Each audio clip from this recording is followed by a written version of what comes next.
Do you ever get ready to cook and it takes you so long to set up the kitchen and find the ingredients and get everything clean and ready to go that you just decide to get takeout instead? Because that's kind of the mood that I'm in now. But we're not going to do that today. We are making blueberry oatmeal bars. I found this recipe online. It is very simple. There are not a lot of ingredients, which I love.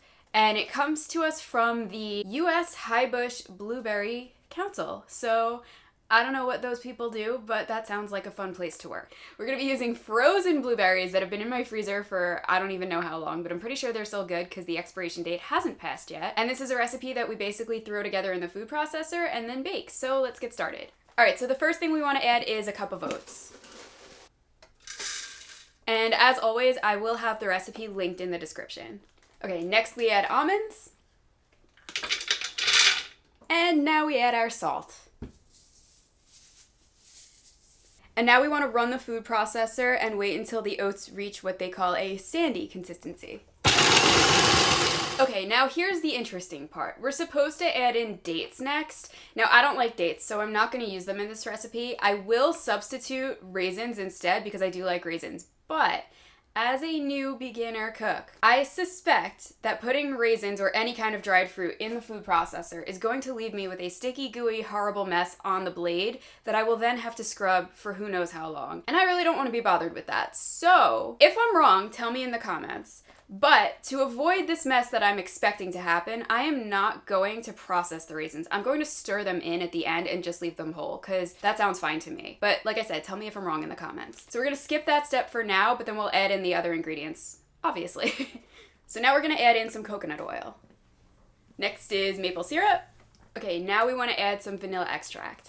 And we're going to process this for another 30 seconds or so. Okay, so now we want to transfer everything into a bowl, and then it says to fold in the blueberries, but we're also going to fold in the raisins that we left out earlier. I like that the consistency of this is very dry. It's going to be interesting to see how it sticks together once we bake it, but it's at least very easy to remove the blade from the food processor, so that's a plus. So I don't remember if I mentioned this before, but we're also going to add in 1 more cup of oats to this mixture in the bowl. My blueberries are not looking good. They are pretty freezer burned, so we'll see what happens. I think I'm actually going to run these under some water in a strainer just to get rid of all of this freezer burn and ice. Okay, that's looking a lot better now. We just lost 1 blueberry to the sink, but that's okay. And we're not going to forget our raisins either. These are really stuck in here.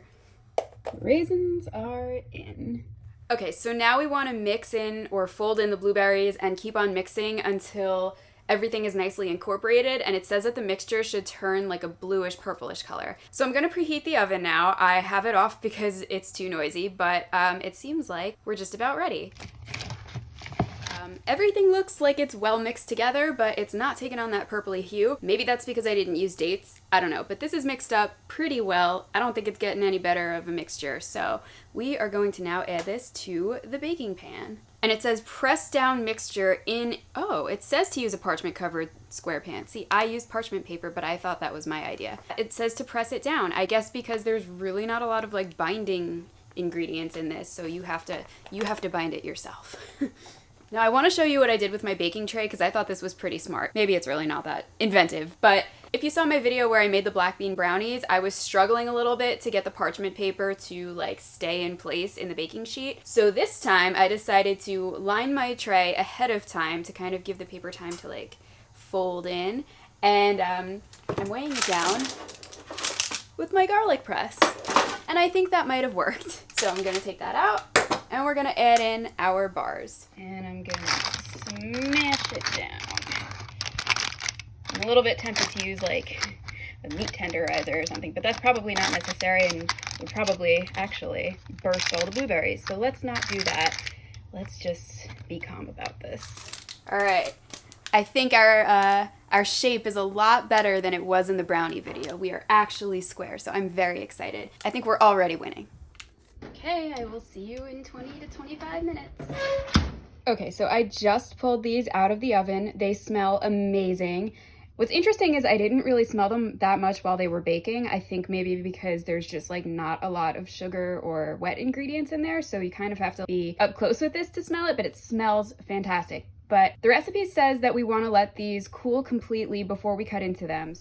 Okay, we are back. So it's been about 50 minutes now. I let the oatmeal bars cool on the table for a little bit, and then I threw them in the freezer for about 20, maybe 25 minutes. So the tray is cold now, it's actually freezing, and these look like they're probably ready to cut into, so let's try them. Okay, they are a little bit crumbly, but I think that's to be expected given the ratio of wet to dry ingredients in this. Let me show you what we've got.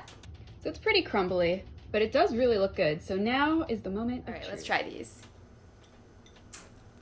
Well, I think you just saw it broke apart as soon as I bit into it, but I think it's pretty good. If you're like me and you don't like super sweet things, then you're gonna like this. It's not very sweet. Between the raisins and the blueberries, it has enough sweetness that I really wouldn't want any more anyway. I don't really like sweet things. I'm more of a savory kind of person, but I figured this would be a nice thing to have around either for breakfast or in the middle of the day when I need something quick to eat and I don't feel like making anything. I think this one was a success, guys. The only thing is, like I said, it is pretty crumbly, so I wouldn't like eat this while you're driving or anything like that. For any situation where you would have a Nature Valley bar, you can swap it out with this because it's just as many crumbs. Like I said, I'll have the recipe linked below in case you want to check it out. Thank you so much for watching. Please subscribe, like the video, turn on all notifications, leave me a comment, let me know what you thought, and if you like this video, share it on Facebook or text it to a friend.